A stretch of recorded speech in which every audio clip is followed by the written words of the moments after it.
This podcast is a proud member of Pod Nation Media Network. I see ghosts, specters all around me, vivid and stark, blazing the dark. One by one, pictures gather round me. Where those moonflowers used to lost no more. Specters gather round here, vivid and stark, blazing the dark.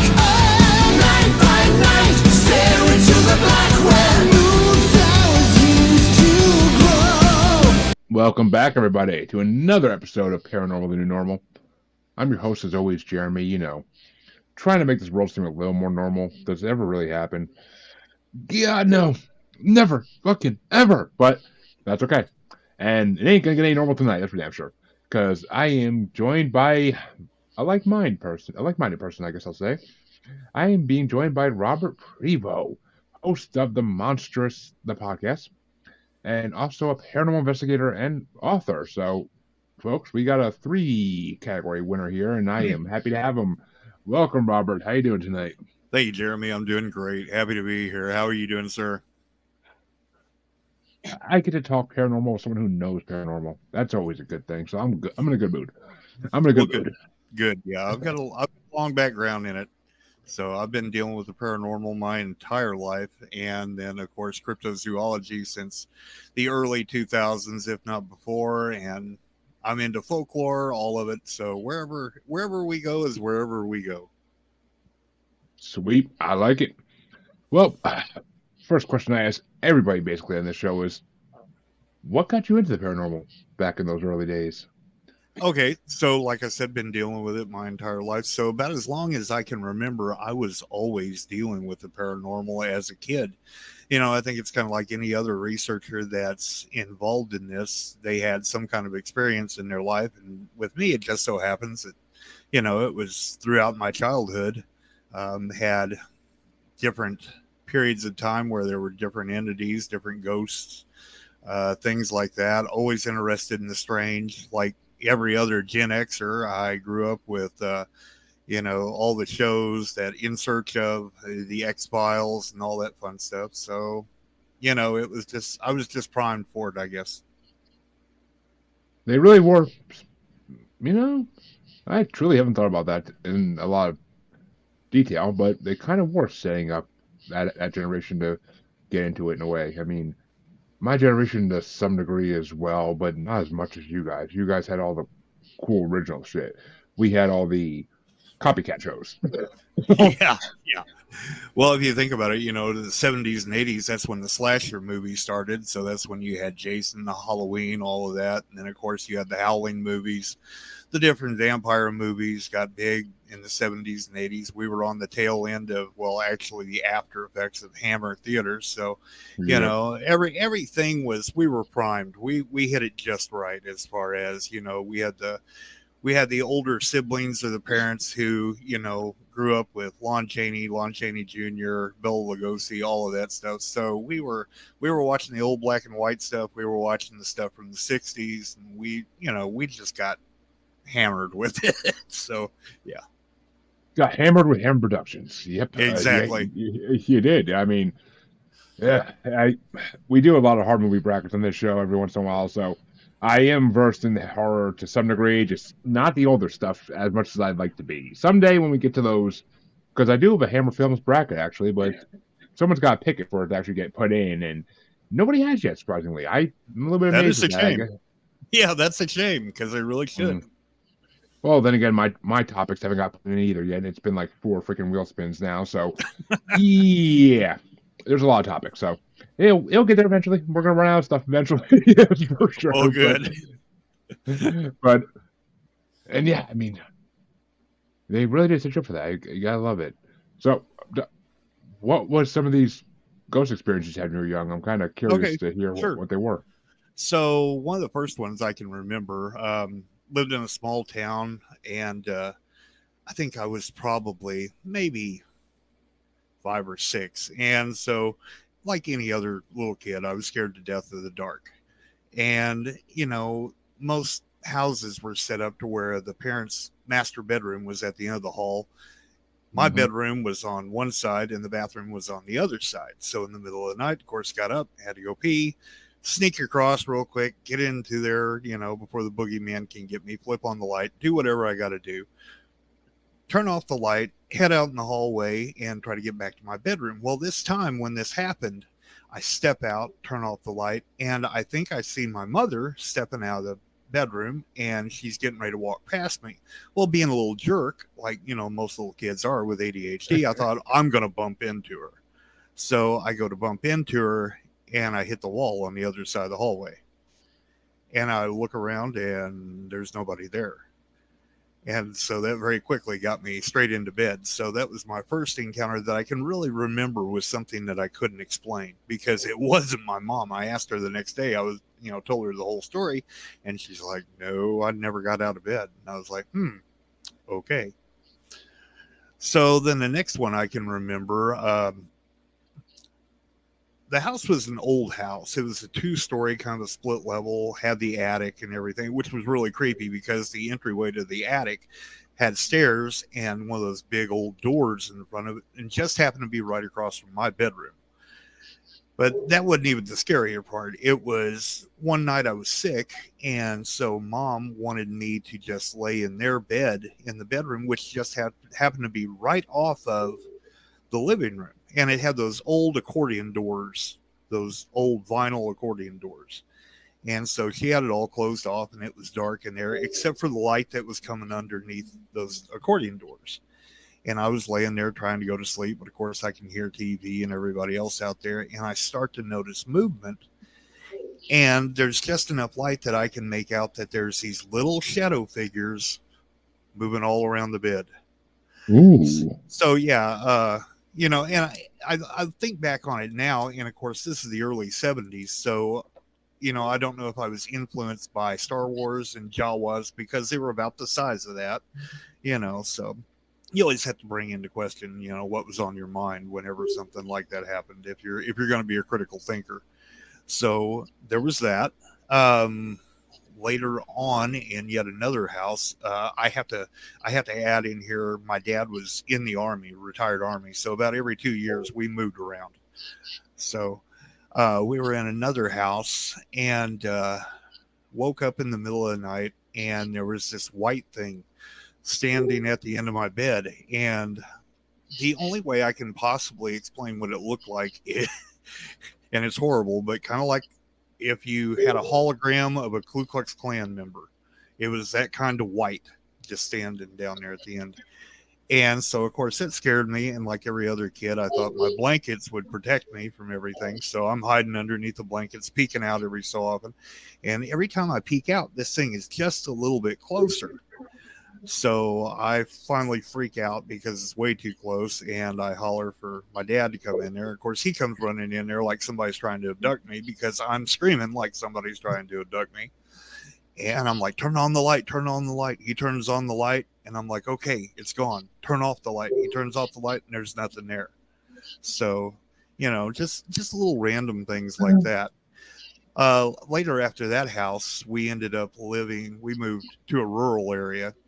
And again, we were in a split level house, and we had a lot of stuff that happened there. We would have a chair that would move every so often, a rocking chair that would move. We'd get the smells of perfume. And one of my favorite things was you could sit in my bedroom late at night, and you could hear a male and a female voice talking, but you could never make out what was being said.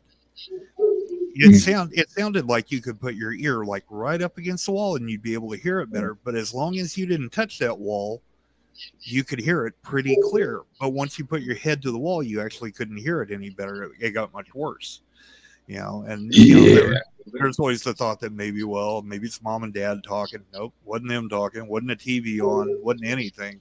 And I had witnesses that had spent the night a couple of times and had heard the same thing. Yeah, I mean, my house has that effect sometimes where like it sounds like there's conversations in another room, but like either nobody else will be awake or nobody else will be home, or I mean, there's phantom music too sometimes. Like when you're laying in bed at night, like you hear music and you're just like, there's nowhere it could be coming from. I get that. Matter of fact, the room I'm in used to be our bedroom, and I'm one of those that I have to have a fan on all night because I get hot no matter what. I'm like Godzilla. I sit still long enough, I start to go thermonuclear. So anyway, I had to have a fan blowing on me, and I guess it makes the right kind of white noise. So as long as our bed was against that wall and I was sleeping over there, I guess everything was just in the right alignment. I could hear music very faintly. Nobody else in the house could ever hear it if they laid there or whatever. Might say more about me than it does about the noise, but I could hear this music just ever so faintly, and it sounded like old, almost like orchestra music. But yeah, I mean, everywhere I go, I encounter spirits, and I've come to realize that I'm actually fairly sensitive to those things being around. I can pick up when something's around. I may not necessarily be able to speak to it or anything like that, but I know when it's there. Yeah, you're an empath basically. You can sense it. You just can't. Same kind of supposedly that's the same thing I am. I've been told I haven't unlocked that ability just yet. Maybe next level, but and what's going on, Johnny? Glad to have you watching, buddy. And apparently Johnny had his first encounter at age 4 with the pointy hat entities, waking him and calling him over. I can't say I've heard of the pointy hat entities, buddy, but I believe it. I fully believe it. Yeah, there's a lot of weird things out there. There truly is, and I mean, apparently you were visited by Cartman in his Halloween costume when you were a kid. Exactly. Yeah, sorry, Johnny. I don't think calling the name of Jesus always gets rid of everything. Some things maybe. I don't put too much into religion personally. That's me. I grew up with studying religion. I mean, I was one of those who always wanted to know about different religions and stuff. So I'm the weird oddball who at about the age of 7 started really studying every religion I could get my hands on. Not just Christianity, but Buddhism, Judaism, Islam, Voodoo, Wicca. I mean, you name it, I got my hands on it and I started studying. And after a very long period, I came to a conclusion that almost all of them are right and all of them are wrong. So I guess, there's also the belief that every religion is personal to everybody. Whatever you believe, I think is probably right for you at the time. So, I used to be really involved with the Catholic and Lutheran Church, but I'm not anymore. And I'm very big into folklore. And I think, quite honestly, a lot of stuff that we think is what we would call paranormal as far as ghosts actually has more to do with what I would refer to as the other or the fae. Yeah, you're not the first person to bring that up on the show, and I can definitely lend some credence to that. There's definitely some. Actually, shit. I wish I had him saving this computer. I gotten some shots over the last few days of my backyard cam, and it's creepy shit. It's unexplainable. Actually, okay, maybe I should. All right, I'll work on that while we're doing this. But it's creepy stuff. Like, it's really weird, unexplainable things. And I mean, yes, I know I live in a possessed house, so it's not like completely unexplainable, but it's kind of just different. Like, I haven't seen this type of stuff before. And the fact that the camera's picking it all up, it's just insane. Because it's proof. I like that. It's proof. Yeah, I like evidence. I like real evidence. I, as a podcaster and everything, just like you are, we want to hear the eyewitness accounts, because the eyewitness accounts are really interesting. We're wondering what people are seeing that we haven't seen, what people are seeing that we have seen. But we also, we need evidence too. We want something beyond the blurry pictures, beyond the eyewitness encounters. We want something physical that we can hold in our hands. That's what, cryptozoology, if you look at people who study Bigfoot and stuff like that, they're always casting the footprints, because it's something physical you can walk away with and you can say, look, this is what I found, And it's hard to do that with most of the paranormal. You can't walk out with ectoplasm and go, hey, yeah, see what I got? It's true. I mean, you really just, there's nothing like that really just stands out about it. It's just, there we go. Okay. All right. Cool. All right. So I just was able to save all these really fast, but that's cool. this thing behind the tree. Mm-hmm. I cannot figure out what it is for the life of me. I can't figure out whether it's a shadow person or, I mean, it Right. almost looks like the head of a bear too, which freaks me the hell out. But it's definitely not on four legs. Right. So I mean, there's no reports as far as I know of Dogman in my area, but it's What area are you in? North Central Massachusetts. Okay. Yeah. Well, they're up that way. They're everywhere, just like Bigfoot. Oh, I know they are, but it's like, I mean, okay. Well, this isn't the best way. All right. Well, wait, what the heck? Oh, yeah, because of the freaking Zoom. I hate this stuff. Yeah. Okay. This is the other quick part because there's the thing we already saw, and then there is this white thing right here, like this white red like thing like to the left of it. Uh-huh. And in other pictures, that completely moves location. Like in that one, it's before the thing in the tree. Yep. Which Yeah. I can't explain. I can't explain what either of these things are. And then the next night, there's nothing by the tree this time. Okay, well, the tree's not. Oh, not really anything by the tree as you can see, but this thing's over in the back by our trampoline. Like I can't. And there's nothing out there that's like metal that could be reflecting off of in my every set we're aware of. Like there's nothing out there that's really metal that this thing could be bouncing off of over the yard. I love how it looks like an eyeball. I know, and that's. I mean, and there was. Did I say the other ones that she sent me tonight or this morning?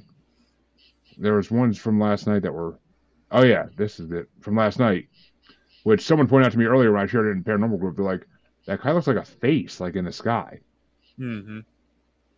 And, well, if you go back to one of those that, well, I think it was like the second picture. I'm not big on pareidolia, but there's, yeah, if you'll zoom in on that a little bit, just to the left of that rectangle in that shadowy spot, it almost kind of looks like a scary face right in there. But again, you know, mist and everything does strange things. So it does, but the fact that in like the face on this one, there looks to be like this flaming head type of thing. Right. And that's all trees. I don't know what the hell that would be. Exactly. Yeah. And it's just like, it's creepy. And like this one even got a better like shot of that. Like, I mean, if that's a ghost light, that's the weirdest freaking ghost light I've ever seen in my life. Orbs. Yep. The thing that crosses all different thresholds, because orbs fall into and under cryptozoology, paranormal, and in with UFOs, because they actually are an unidentified flying object. We see orbs where we're doing Bigfoot, investigations in all through the forest. And then of course, orbs are considered to be spirit balls or spirit lights. Yep. So yeah, they're kind of all over the place. But see, your pictures kind of remind me of, my second book that I'm working on right now, if I ever find the time to continue working on it, because I'm busy with my podcast, is Animology 101. And in Animology, basically what we're doing is getting rid of paranormal, cryptozoology, ufology, setting it all to the side and starting over. And we're looking at stuff as far as evidence is concerned. So everything. So, like, let's see, I'm out in the woods and I'm walking and I discover a big track in the ground and it looks like a big human track. Well, according to cryptozoology, that's a Bigfoot track. Well, the thing is, we didn't see what made that track, much less we don't have enough information to really sit here and say ironclad that Bigfoot is real. What we have is an anomaly. I've discovered an anomaly in the forest, and it's about letting the evidence speak for itself instead of trying to make it fit into a paradigm that we want it to fit into. So yeah, it's kind of a 101. So we're starting back from the basics, and I'm teaching everybody about, what evidence is, how to collect evidence, what tools you need, what tools you don't need, whether you're going on a ghost hunt, whether you're looking for dogman, no matter what you're doing, what do you need? Yeah, I mean, I like that. I mean, because that kind of shuts up all the skeptics too, who are like, "Oh, you guys like to say everything's this, everything's that." Like, no, if we do it this way, they can't say that because we're not going to be claiming that these are just simply always Bigfoot or always Dogman or Right. always some other phenomenon that we Yeah. know about to some degree. But I wouldn't say that we don't have what it takes to say Bigfoot's real. There's a scientist in California. Use it as a for instance, you know. Yeah, I mean, because have you heard about that scientist in California who she's put together a lot of information? Are you talking about Melba? Possibly. Melba Yeah. Oh yeah, the DNA Bigfoot project. Yeah. I just sent her an email the other day. Okay, there you go. Shit, not many people I talk to actually have heard about her, so it's always nice to see a look on their faces when they're like, "What?" like there's someone actually taking this seriously for the first time in 50 years. Yeah, she's not the only one. There's actually, where is that guy at? I can't remember. There's another scientist who's out east, and he's kind of doing the same thing that Melba took a pretty big hit over that whole thing. You know, a lot of her DNA stuff was used in courts, and so they, you know, as soon as she got involved with that, they started attacking her as far as her legitimacy and everything. So, which is a shame because she's a pretty nice lady. They always got to attack the people who try to. I mean, they're going after Grover Stance. Oh, not Grover Stance. Him too. But I mean, Patterson Gimlin, they're going after them for freaking 50 years, not leaving them alone with the questions, like trying to disprove everything. And I mean, hell, they even made one or two of the four like go back on what they said for a minute, just because they were like, I don't want this attention, and it's horrible that they treat people like this. Well, what I find interesting about the Patterson Gimlin film, is it's almost like a lot of people who are involved with Bigfoot and everything hang their hat on that film. So if that, I mean, they'll, you know, like the Shroud of Turin, they're going to protect that film. And, you know, I think it's legitimate, but if you prove to me tomorrow that it was fake, that doesn't take away from everything else that has ever happened with Bigfoot. That's just one piece of evidence.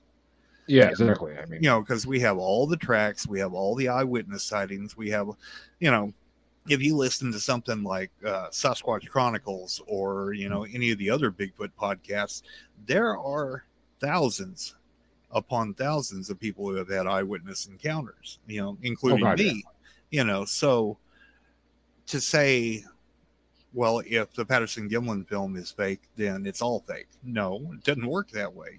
It's not a fruit of the poisonous tree thing. It's not like everything stems from that, you know. So exactly. I mean, I agree 100%. And I did hear you say you had an experience with Bigfoot, though, and that's kind of got me. That paused me up for a second. Like, wait, how did we gloss over this already? Because that's something I haven't had that I would love to have. I think until it actually happens, I might shit my pants. But you know. Well, I can almost go backwards in this because we're doing an investigation right now in Missouri on Bigfoot, and it was a pretty active spot. It's kind of died off for the summer. It's where there's a deer camp, and we got in on the tail end of the activity. We had some hunters they had killed 4 deer, and they had dropped the remains after they had slaughtered the deer back behind the cabin, and apparently that attracted in one of the Sasquatch that are in that area. And so one of the guys was out on the porch one night during this and relieving himself, and all of a sudden something screamed, and good thing he was already in the process of urinating because he would have been right then anyway. So anyway, this thing scared him, screamed a couple of times, ran through the forest and down the hill. So we went in and we started setting up camera traps, peanut butter canisters, just to see what we could get. Nothing really definitive on the cameras, but we did have the peanut butter jars setting out. And when we went back to collect them, one of them had all the peanut butter taken out of the inside of it, and the bottom of it was broken out perfectly in a perfect circle. and just completely cleaned out from all over. And any of the apples we set out, of course, were gone. But you could chalk that up to raccoons. But it's pretty hard for a raccoon to break the ass end of a peanut butter jar and eat all the peanut butter out of it. So, yeah, that seems like I couldn't picture a raccoon doing that any day of the week. So that's I mean, I've heard the Adirondack howlings and everything, and of course, and all the other sound bites that are out there that are famous. I want to say they're called the Sierra sounds. But, the samurai chatter. Yeah, they're freaking hair raising, bone chilling sounds. Like even hearing them over audio, you're just like, I'll be driving my car, and one of the podcasts I listened to would play it, and it would just be like, ooh, like you get that primal fear in the back of your neck. It's like, God damn, and that's why I say I would love to have one of these experiences. I think because I don't know how I really feel if it really happened. You ought to be sitting in a cabin in the middle of the night whenever you hear that, because I have. We were sitting in that same cabin in the middle of the night, and of course we heard it over the next holler, and we got dressed, went out, and you're talking about 1, 2 o'clock in the morning, in the middle of nowhere where there's no electricity. When I say it's dark, it's dark.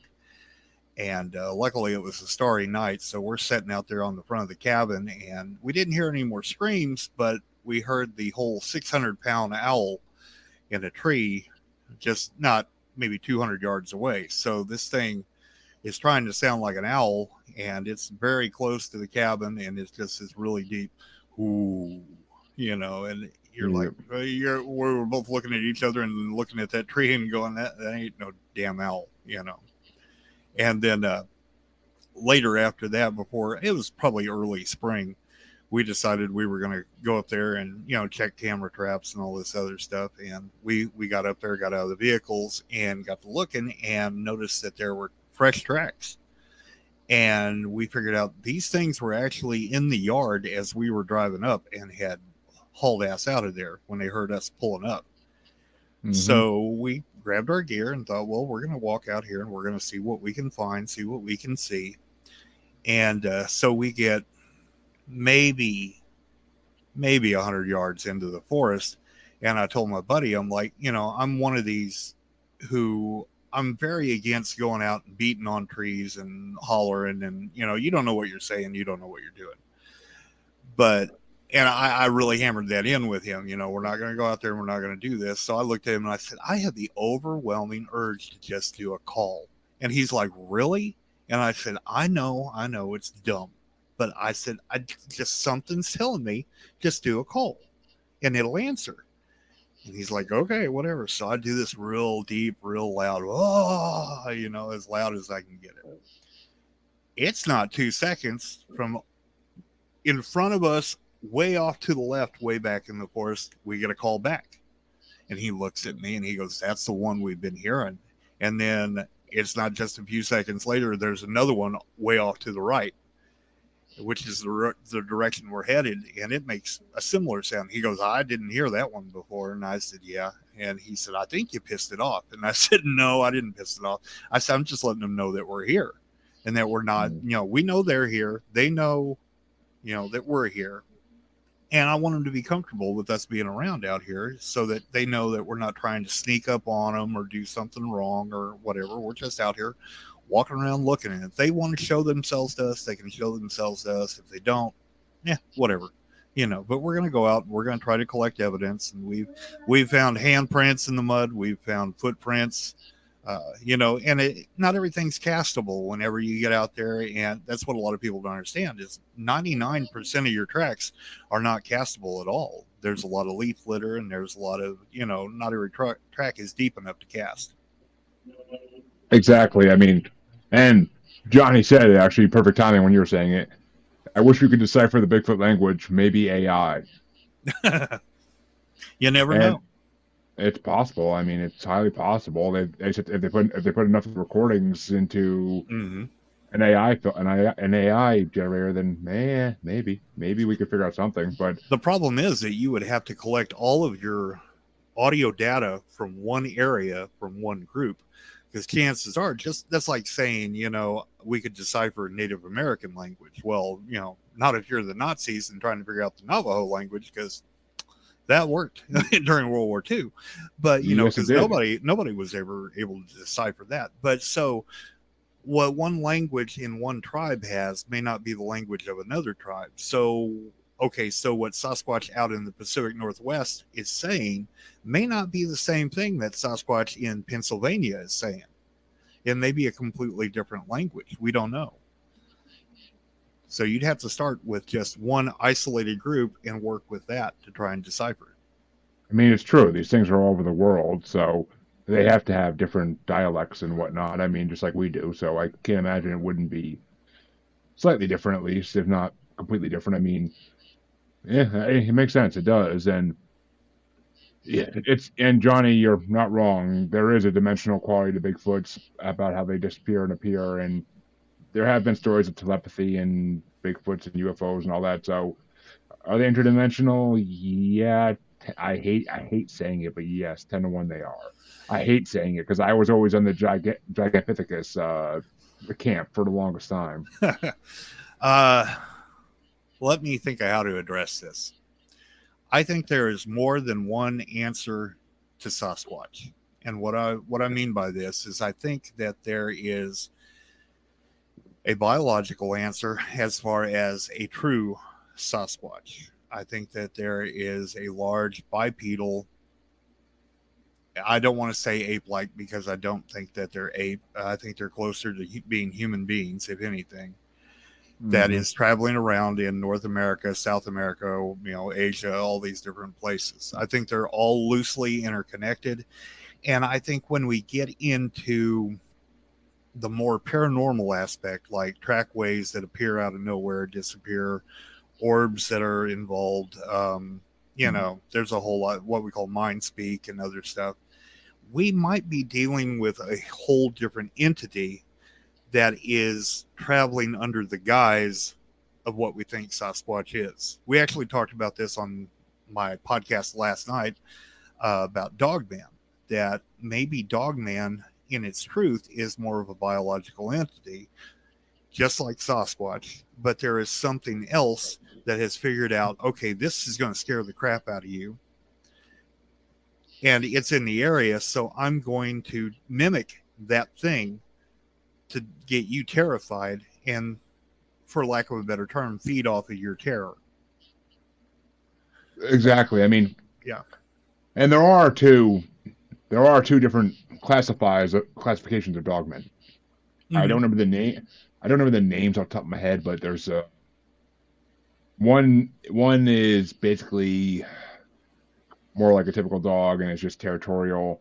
The other one is more aggressive and a lot more muscular looking according to the drawings they have of it. Well, okay. So we get into, I'm the lead field investigator for North American Dogman Project in Arkansas. So, oh shit, okay. Yeah. I had fuck. I'm gonna forget his name now, aren't I? God. Oh, D.A. Roberts. I had D.A. Roberts on one of my first like 10 guests. I had him on the show. He was a very interesting interview. That's cool. So the guy, let's see, what do they call him? Matt Squatch. Matt Squatch is the one who came up with a classification system and the types of Sasquatch, and then on the tail end of that came up with types for Dogman. So I'm not trying to knock Matt Squatch or anybody else. I don't know how you would validify all of that. First of all, there's the validity of the eyewitness statements that there's no way that you can corroborate completely. So I can't account or discount what someone has said as far as an eyewitness. I wasn't there. As an investigator, my job is not to try to debunk.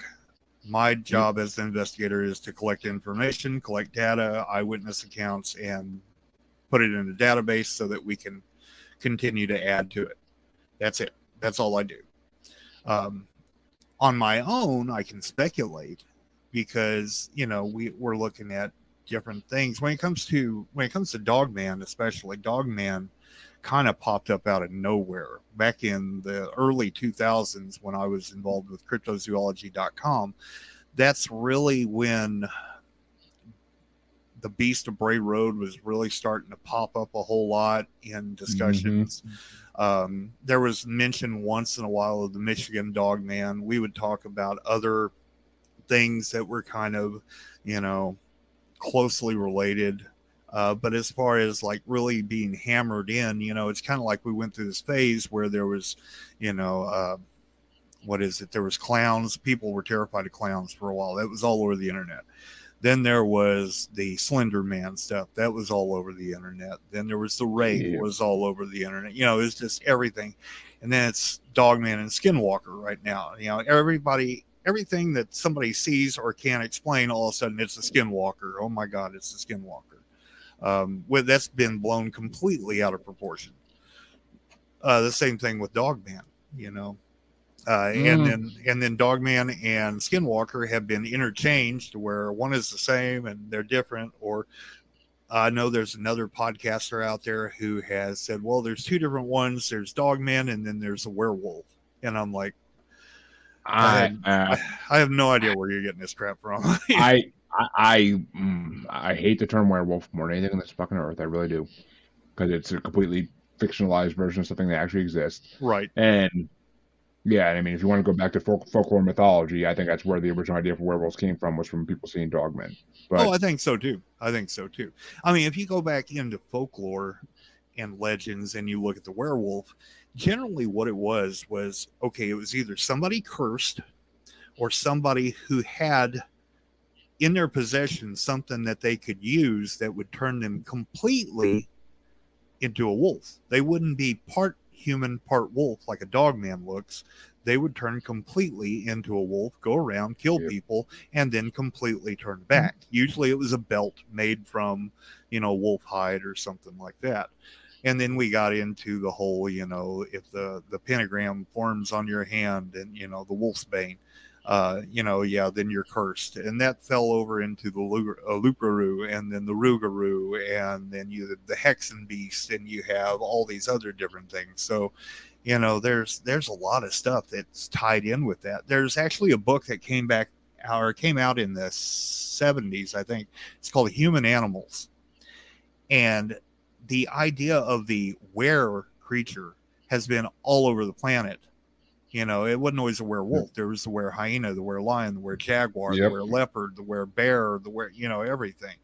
I'm surprised there's not, were parrots or whatever, but I think there's actually a were seal up in Alaska. Oh yeah. Yeah, there actually is. You're right about that one, which is kind of hilarious, but, yeah, I mean, the big problem is folklore has been so twisted by Hollywood that people see something on a movie and they're like, oh, well, that's it.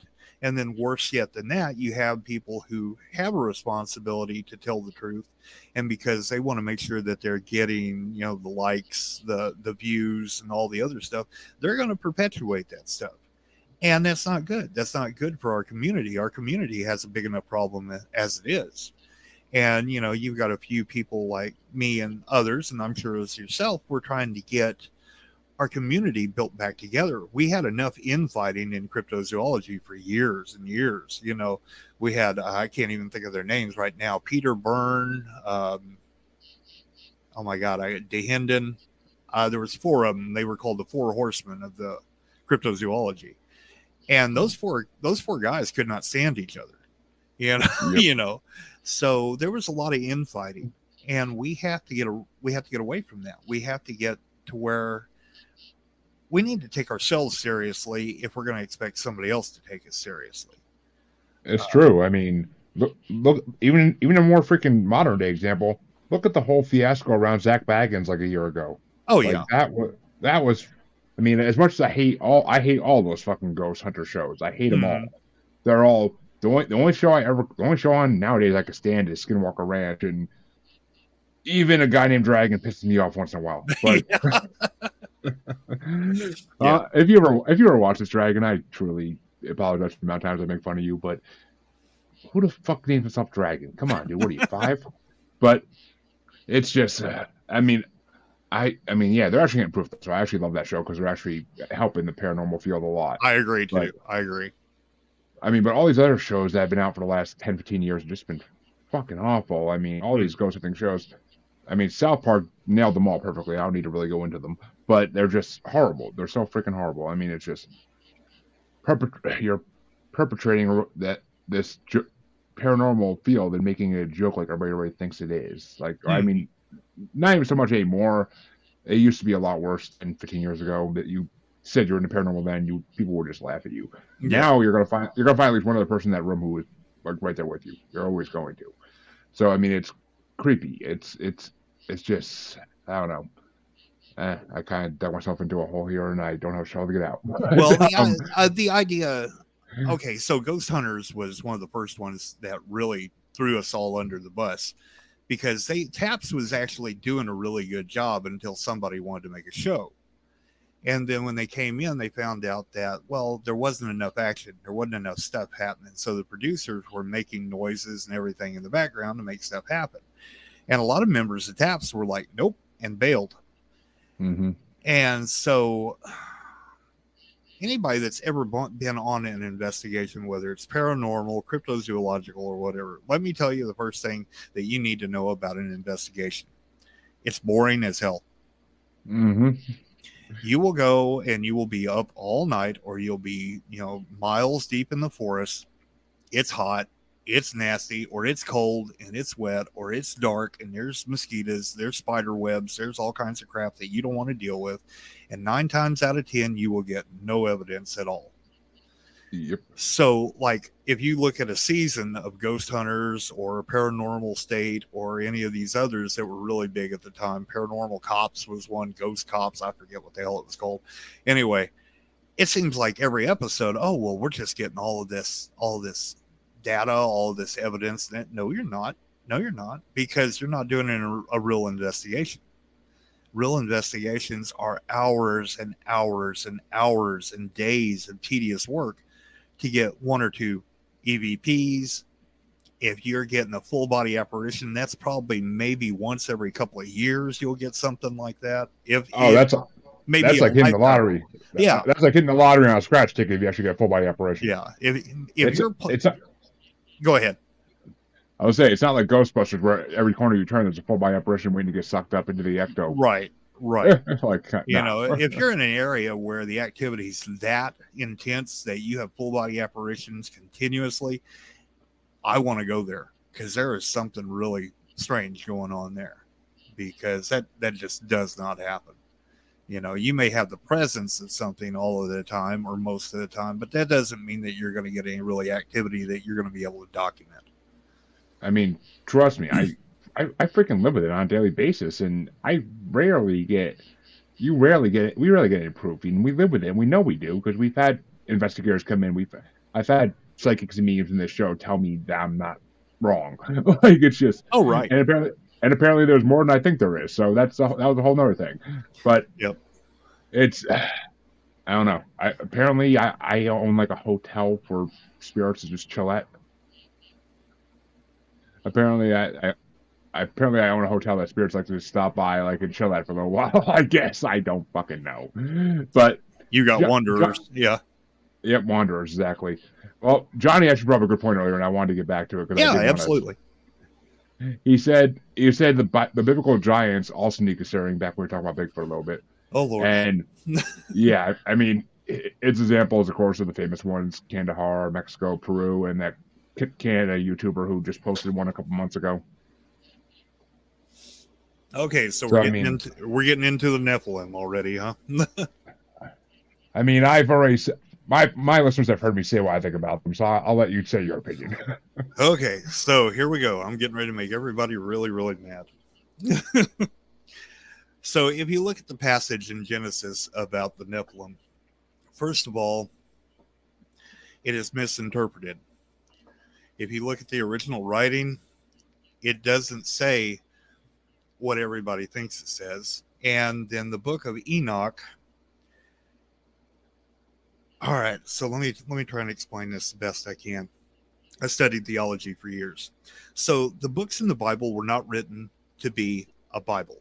That was an afterthought that happened much later with Constantine and the Nicene and all that stuff.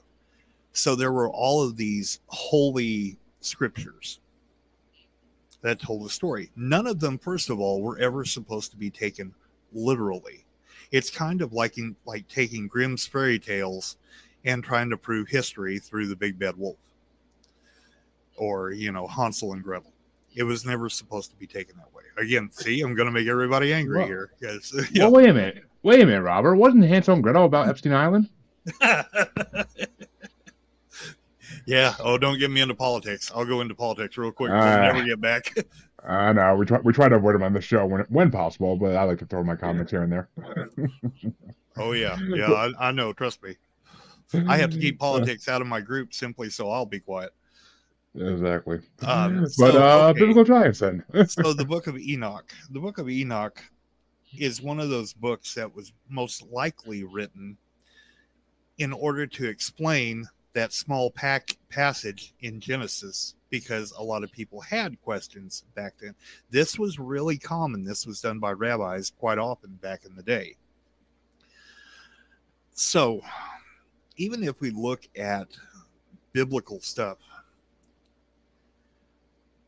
trying to prove history or something biological or something current through religious writings doesn't really make any sense. So then I can say, okay, well, if you're going to say that the Nephilim are real through Christianity, then I can say that the ice giants of Norse mythology are just as viable because that religion is just as viable. Or I could say, all right, well, let's look at Hinduism, or we can look at any other religion. But once you start to throw all those other religions in there, then you start to have a whole religious argument. And you can't start trying to verify something with something else that is also unverifiable. You create a chain that is a landslide, or, it's just waiting to fall apart. So while it's interesting as far as lore, I look at stories in the Bible like I do every other folklore. It's lore, it's mythology, it's interesting. Do I put any eggs in that basket? No, I don't. Personally, I don't. Everybody's free to believe whatever the hell they want to believe, and I don't hold it against them. But if you try to force that into an argument to verify something, like all dogmen are evil because they're all demonic or whatever. Well, we have no evidence to prove that. First of all, you're going to have to prove the existence of demons in a scientific way, then to say that dogman is a demon in a scientific way. It's an argument that it's like trying to hold water in a colander. It doesn't happen. Exactly. And I agree. I mean, has there been proof of giant beings in the past? Yes, 100%. So. Yes. But and now I would even venture to say that I think that the stories about the Smithsonian covering stuff up is true. I really do. I'm a conspiracy theorist. And I don't trust the government for anything. I'm sure that you guys are listening in right now, and I don't trust your asses. So exactly, I don't either. It's just if the government's trying to hide something, it usually means it's true. Which exactly. is what? Look at what they told us during the pandemic, because that's a good time to say UFOs are real when no one's paying attention. Right. The next time around it's going to be, well, you know what, Bigfoot's real, or ghosts are real, or whatever. I keep saying the Bigfoot real thing is going to be the next pandemic. I swear to God, next pandemic in 2119. That's going to be the thing they say is, oh yeah, we know about Bigfoot for 400 years now. Sorry. Yeah. But and he's the one that's responsible for COVID-19. Yeah, watch. But, and this is actually Johnny's favorite question that he asked this in one of my previous guests too, and they didn't really have an answer. But you seem to be a little more versed with the theology studies. So, are the biblical fallen angels the same as Sumerian Anunnaki? That is a good question and a loaded question. Yes, it is. So, okay. Yes and no. And it would probably take the rest of the entire show to explain why it's yes and no. But how do I put this? There are issues with the stories of the fallen angels. Mm-hmm. Yeah, I don't know how to approach this without being very blunt. Okay, so Let's look at this from a Christian point of view. I taught catechism class. I taught Bible study in churches and everything else. So bear with me. So God is perfect, correct? God can make no mistakes, correct? Everything that God does is what he was meant to do. So angels, according to the Bible, have no free will. Okay. And Lucifer, who was supposedly the highest of the archangels and second only to God, was only second to God in wisdom as well. Okay. So if that is true, first of all, he didn't have the free will to rebel against God. And second of all, he would have known that you can't rebel against God because creation and God are one and the same.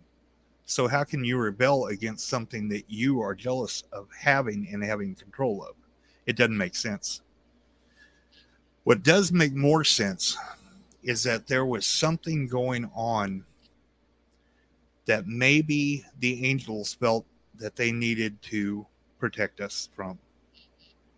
Now, there are actually some old writings in the Hebrew text way back when that talk about this, that there was actually an evil that existed way back when, because Lucifer's one job, his name prior to that was Samael. And Samael meant the venom of God. So his one job was to protect heaven from evil. Well, wait a minute. If Samael falls, becomes Lucifer, and he's the main evil, then what the hell was he protecting heaven from? See where we're going? According to supernatural lore, it'd be Lilith, but go on. Right. And you can say that. If that's where you want to go, you can go with that. However, so let's play along with the idea that similar to the Greek Titans, they came down to help humanity. Remember Hephaestus, the one who gave us fire and medicine and all of that stuff to try and help us? What is he also known for? Building weapons, forges, fire, stuff like that. Sounds familiar, doesn't it? Kind of sounds like Lucifer. Okay. So Hephaestus got in trouble for trying to help out human beings and basically got thrown into Tartarus and demonized. So I'm not here singing the praises of Lucifer or Satan or anything like that. That's not what I'm saying. I'm looking at this strictly from a folklore, what makes sense, what doesn't make sense. There are a lot of loopholes and contradictions in the story of the fallen angels. So let's set all that aside and let's say the stories are right, that fallen angels actually did what they did and they're fallen angels. If we go along that line of thought, then you would be right in assuming that the fallen angels are similar in storyline to the Anunnaki. However, the story of the Anunnaki has actually been blown out of proportion to try and confirm the story of the fallen angels. See where we're getting here? We're getting a bunch of confirmation bias that's going on because people are telling one story to verify a different story. That's what we call a circular argument. That's like saying the Bible is real because God says so, and God exists because the Bible says so. That's a circular philosophical argument. It doesn't work. It leans upon itself to answer itself. You can't do that. Yep, like a snake eating its own tail. It just doesn't work. 100%. I agree 100%. I mean, I'm not as well versed in the Anunnaki as other people. I know of the legends. I've heard a lot of them, but I just don't. I mean, did the Anunnaki help create Earth along with a lot of other extraterrestrial species? Yeah, probably. I would be surprised. But that makes more sense to me than any freaking magical guy in the sky with fingers like mountain, lake. No, I mean, come on. It makes more sense. It does, really. But it's just, I don't know. And as far as the whole Lucifer thing, I mean, I love Paradise Lost. It's a great fucking story. Oh, yeah. It really is. Yeah. But it's a story. That's what it is. Right. I mean, so is Moby Dick. Moby Dick is a great book too. You know, the books of the Bible are fantastic stories, but whenever they're taken out of context, and especially the Old Testament, I don't know why Christians are dwelling so much on the Old Testament. You know, it's kind of like, I can't remember that comedian, Lewis Black. He said, you guys need to leave the Old Testament alone because you get it wrong every time. You know, that's not even your book. Your book is the New Testament because you didn't like our book, you know. So that's true. We don't really understand the Old Testament, and we tend to blow it out of proportion, and we use it to justify a lot of things that the New Testament really doesn't talk about, you know, if we're going to get into religion, you know. Yeah, I mean, it does make sense, and the Old Testament is completely. I mean, they're great stories. I agree with them on that. They are great stories. They're great. They're great morals and great life lessons. I mean, they teach you things. That's what they're meant to do. That's why they were written, is to teach young people things and make them fear something. That's why every religious text was written. It was a fear mongering trick. It is. Oh, gee, we put them all together in a book to read because we want to make money. One, because we're a religion and we like money, and we can't just go ahead and make it our own without people. And two, because, you know, the government's religion. Here you go. Read up. This is what you're going to have to follow. We took some things out. We added some things. Don't worry about that. Just go ahead and read it. Yeah. Target. You know, so, yeah, you had the Council of Nicaea who got together and organized the Bible so that everybody has the same book. Now, nobody gets to read the same book because we're going to read the book to you. That's the way it was originally done. It was all in Greek and Latin and, you know, Aramaic and everything. And most people couldn't read that. And even if they could read it, we didn't want them to read it. We're going to tell you what we want you to know. And mostly what we want you to know is don't sin and give the church all your money. Be afraid of God. So the only way to protect yourself from being afraid of God and doing all the wrong things is to make sure you're doing all the right things by us, primarily giving us all your power and your money. And it was about ruling with fear. I mean, even to this day, to a point, churches rule with fear. Yep. I mean, for those who still follow, I mean, a lot of people, religion has gone down dramatically in numbers in the last 20, 30 years because people are waking the fuck up and realizing there's more to life than what this fucking book is trying to tell me. So, I mean, and how does it explain any of the other things that people say they're experiencing on Earth that are not in the Bible? And now we're awake. The plug's been pulled out of the back of our head, and we're out of the Matrix. Yay! Exactly. All right, Johnny, we're going to answer this one last question you did because I like it, and I kind of been thinking about how to dwell into it. Go for it. So, how can you research the paranormal and not consider the qualities of the supernatural? And I've been thinking on this for a minute, Johnny, since you posted it a good 10 minutes ago. And my basic explanation is it's not that we don't consider the qualities of the supernatural. Supernatural is a lot harder to prove, and it's the simple fact that if we try to use things that we can't prove, like Robert said earlier, if we try to use things we don't prove, we're basically just going around circles, and we're not helping ourselves in any way. That's like the scientific method has to be applied to some degree. Otherwise, we're not doing science. We're just telling stories, which is, I mean, one of the best parts about the paranormal is the freaking stories and experiences, but come on now. I mean, you got to have some proof behind it. Otherwise, you're just wasting your time. And I think you have to. Yeah, I think you have to ask yourself a question first. Are you using the paranormal to verify the supernatural, or are you using supernatural to attempt to answer questions about the paranormal? The two are different. If you're using what happens in the paranormal to say, okay, well, this strengthens and verifies my beliefs in the supernatural, whatever it may be, then you're doing a very big disservice. You're taking that information and what we're calling confirmation bias to prove to yourself your own story that, you know, basically you're saying, well, the Kool-Aid that I drank is the best Kool-Aid that there is. How Jim Jones of you. Yeah, exactly. If you're doing it the other way, then you're looking at it as kind of along the lines as I am. I'm looking at folklore, and then I'm also looking at what happens in the paranormal and how does this paranormal fit in with that folklore. Okay, here's one for instance. La Llorona, or the Weeping Woman, according to the story, if we've got the story right, is her husband left her for another woman because she had children. She took her children, she killed them, she drowned them. Then after realizing everything that had happened and how horrible she had been, she killed herself. Okay. If this is a true ghost, then what is going to happen is that whole thing with La Llorona, the weeping woman being witness, is going to happen specifically where that happened at. Is that what we're seeing? No. No.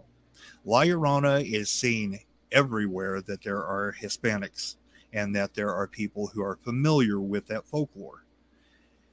And that's not a racist comment at all, because you can have the same thing with Chinese folklore, with Japanese folklore, or whatever. The assumption is automatically going to be assumed to whatever culture and society that you're connected to.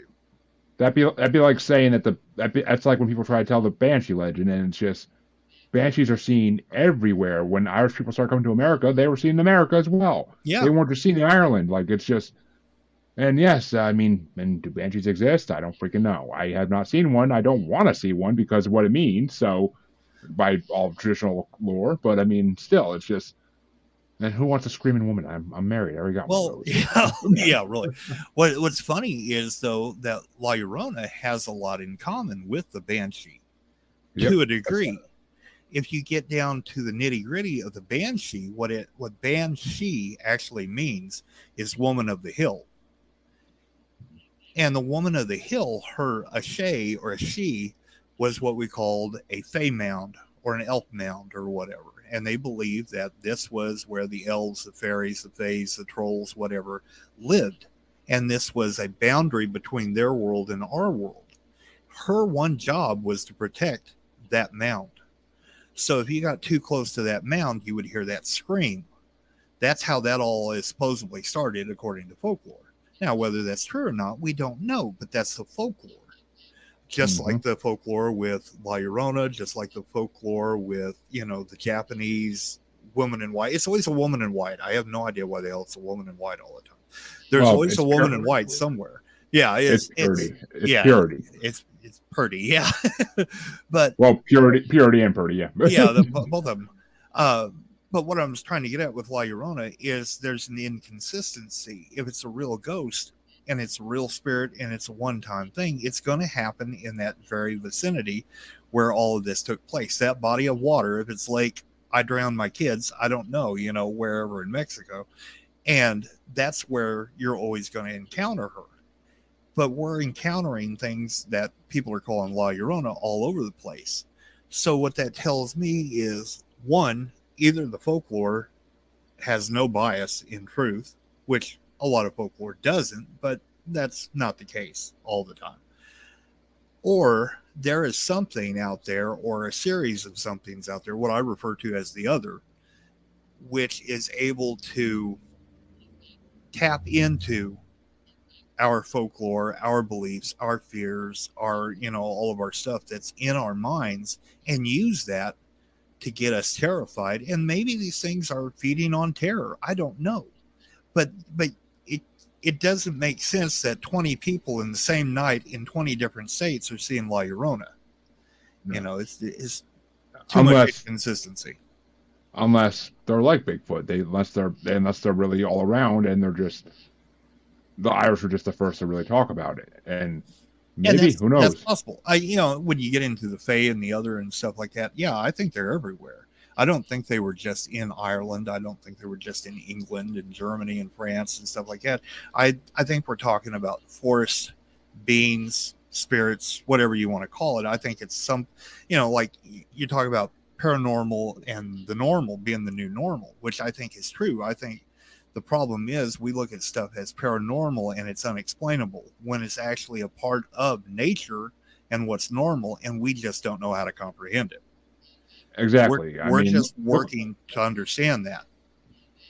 Exactly. I mean, look at the Pukwudgies in my home state, but my freaking state I live in. Like, there's forest creatures everywhere in myth and legend and folklore, whatever you want to call it. There's forest creatures everywhere. Every country has it. I mean, yeah. God, Africa has 20,000 of them. So, I mean, it is what it is. And thank you, Johnny. It is a great show. It was a great show, and still will be for a few minutes because there's one question I've been waiting to ask to the end for this because I'm Go sure for it. Robert has heard at least of Derek Hayes' Monsters Among Us podcast. Which was it? Derek Hayes' Monsters Among Us podcast. I believe so. Yes. I gotta ask your opinion. Go for it. What do you think of the Mirrored Men? Enlighten me. I may know this one, but enlighten me. Refresh my memory. I do a lot of folklore.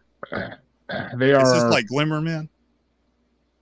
No, Okay, different go for it. different aspects. Like this is basically something that started popping up because Derek Hay had his friend calling his experience with this phenomenon, and then all of a sudden, unexpectedly, he started getting experiences from other people about this phenomenon. So it's a group of three men usually or three men-looking figures who all wear suits and top hats like agents of days long gone, and they basically walk in unison. Everything they do is in unison. If one of them moves their hand, the other ones move their hand, almost like it's a mirror image. Okay. Hence the name Mirror Men. So, and there is time to this with the stories. They've been seen everywhere from out bedroom windows on the street to in the woods, and there's a time loss element when you see them. Usually around 7 to 8 hours, but there's a time loss element when you see them. And there are other examples of, UFOs being in the vicinity, but that's lesser than most is common with Bigfoot and other creatures. So it's not highly believed they're extraterrestrial in nature. Ultra-terrestrial, always a possibility in this world. Always a possibility. But people. This has become such a big phenomenon that people there are people who have written songs about them now, and it's becoming a thing. Like it's the next Dogman, in my opinion. Okay, so yeah, let me give you my 2 cents worth on this. Essentially, it is a creepypasta. Somebody has come up with a story, and of course, he's going to be the ground floor on introducing this thing. He's the one that broke it open. He broke the story open on the Mirror Man. And once you introduce something like that, we have a problem with people wanting to have their 15 minutes of fame. You're going to have people who are all of a sudden, oh, well, I saw it too. Here's what I saw. People are highly suggestible, unfortunately. So you're going to have a lot of that. You're going to have people who honestly think that they saw it. But what it sounds like is a twist on the Men in Black. So you're taking the Men in Black and kind of revamping it and adding in a little bit more of the paranormal thing. It's kind of like Slender Man or whatever. It's. I mean, kind of in a way, I could see why you would think that almost, but it's the fact alone that on his show Monsters Among Us, people call in their sightings, and their own voices are telling these. Right. They're using it's recordings of their own voices telling like their sighting, and which to me lends a lot of credence because you can hear their voice, you can hear their emotions, you can hear if they give the slightest giggle, even you'd hear it. Like you can tell a lot more when it's someone telling their own story rather than a podcast or sitting there reading people's experiences, which is why I would never do that on my show, because I think it's complete bullshit to read people's experiences on your show unless it's like a special or something. But so I don't know. To me, the Men in Black thing, that's come across in the show. Dirk talks about these things all the time whenever they come up. He's done whole specials dedicated people like having sightings of them, and the Men in Black, they don't communicate. That's the main. Men in Black always, because there's been plenty of experiences of Men in Black on this show too, and the Men in Black always tend to communicate that they want you to stop doing something or stop talking about something. These creatures don't seem to be vocal or communicative in any form, and it's when they look at you that's when you lose the time. They look at you and you lose the time, which yes is similar to the Men in Black with the flashy thing in the movies and all that, but but they have full recollection of seeing these creatures before they lose time, which is, if they really were doing this on purpose to make people lose time and forget things, why would they remember them? Let me add this in. I work in mental health, And I work with patients who are schizophrenic, bipolar, schizoaffective, all these different things. I have seen and talked with people who have very, very strong fixed delusions. And they will tell you a story that makes absolutely no sense with all of the emotion and earnest honesty that you have ever seen in anybody, because they firmly believe what it is. Now, am I saying all the people who have seen that, the mirror men, are mentally ill? Or no, I'm not saying that at all. I'm just saying this is something that we have to keep in mind if we're going to go back and we're going to look at the retelling of a story. Yeah, are they probably feeling the emotion of everything that they've told? Yeah, they probably are. Do they probably believe it? Yes, they do. But I've talked to people who think that there are demons in their rooms that are trying to steal their left foot. So you got to take everything with a grain of salt, and you have to be careful about that. Oh, I mean, yeah, I agree. You do, especially in this day and age. I mean, where I'll leave it is, if you haven't checked it out, I would go check out some of the specials that he's had on Mirror Men. If you Google Mirror Men, his show will come up. He helped start this phenomenon, and it's by putting it out there. And I don't know, it sounds a lot more believable than some of the other things in his show about cryptids that we know exist. So I mean, that's my 2 cents on it. Well, I mean, have you ever seen or heard Strange Familiars? Sounds familiar. Okay. I've heard of it. I never actually listened to it. So there's one that started with them on there, and it's the what is it? The guy in plaid or whatever. Oh, the Plaid Man. Yeah, Plaid Man started there. It started on that podcast. I think Derek actually had the 2 hosts of that podcast on his show at one point. Yeah, probably. But so that started there, and it may well be that it was first mentioned there, and it's something that's actually been going on. I had an experience with Hat Man that happened way back in the 80s before anybody knew what Hat Man and Shadow People were. Yep. And I didn't know what it was until people started bringing up Hat Man. I'm like, hell yeah, I saw that thing. That scared the living shit out of me, But so that's always a possibility. But what I'm saying is we have to be careful, because you had, just like I said earlier, there was the whole thing with the clowns. There was the whole thing with Slender Man. There was the thing with the rake. There was, and you can go on and on and on. I don't like to drop names, but I actually am very close to someone personally who had a rake come to their backyard multiple times and captured it on pictures of it, and I can legitimately say I 100% believe in the rake. That would be what we call a pale walker. Well, or a pale crawler. To me, that's the same thing as a rake. It's in my mind, that's the same thing. Yeah. So again, that's where we're having to make sure that we're splitting stuff apart and we're being careful, because once we start to drag creepypasta names in, that's like with Dogman and Werewolf. We don't want to call Dogman a werewolf because the 2 are not the same thing. When you say werewolf, you're indicating a curse, a human who is transformed. That's not what we're talking about with Dogman. When we're talking about Dogman, we're talking about a creature that is always Dogman. Yeah. So whenever we're talking about the pale crawler or whatever, it's not the rake. The rake is a little bit different. The stories of the rake were probably built around the idea of what we call a pale crawler. Matter of fact, stories of Slender Man probably comes from something else that, are very similar. A lot of these creatures, a lot of these things feed upon the same ideals. Something masked, something human, something not human, when you get into that uncanny valley type thing. Yeah. If it fits into the uncanny valley, there we go. It's the perfect character. Which, I mean, you also got to put into the fact that topos may be real as well. So, I mean, all these things that we have in our imagination could be real if there's enough power given to them. So, I mean, that's just the way it goes. And that's a good message to leave this off on. But tell my audience where they could find your book, where they could find your podcasts, where they could find everything about you. All right, so if you go to Amazon and you look for Monstrous Arkansas, the field guide, you're going to find my book right there. You can either get it in paperback or you can get it in hardback. I am working on a second book. It's called Animology 101. It's due out in December of next year. If you're wanting to see our group, we're on Facebook. Look up Monstrous on Facebook and you'll probably find us, or we can find you.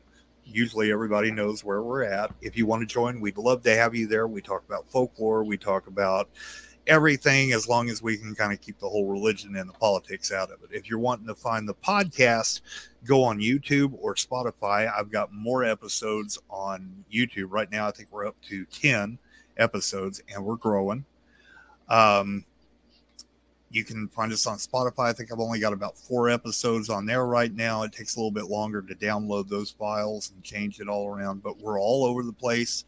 I'm going to be in Caney, Kansas in September. Whenever they had their Paracon, I'll be there with books. I'll be there to sign books. I'll be there to talk to everybody. And yeah, look me up because I'd be happy to talk to you about any of this stuff. Well, there you go, folks. Go check it out. And you all know where you can find me. If you don't know where you can find me by now, just shame. But check out the outro. It's all there as always to help you find me. But I will be back on Wednesday with another interview, I believe, as long as the guest confirms. But until then, have a good night, everybody. And thank you all for stopping by. And thank you to my guest, Robert, for being amazing. Bye, everybody. You can find me on Facebook as Jeremy Bryant, or you can find me as Uncensored, Unapologetic, and Untamed UQ Podcast Collective Facebook group. You can find me on Twitter and the Instagram as @JugglerBastard, or should I say X now. And you can find me on TikTok as @JugglerBastard Podcast. You can also find me on YouTube as Paranormal The New Normal. And you can also find me streaming on YouTube as Blind Knowledge Network, because all knowledge is blind until they admit Bigfoot exists.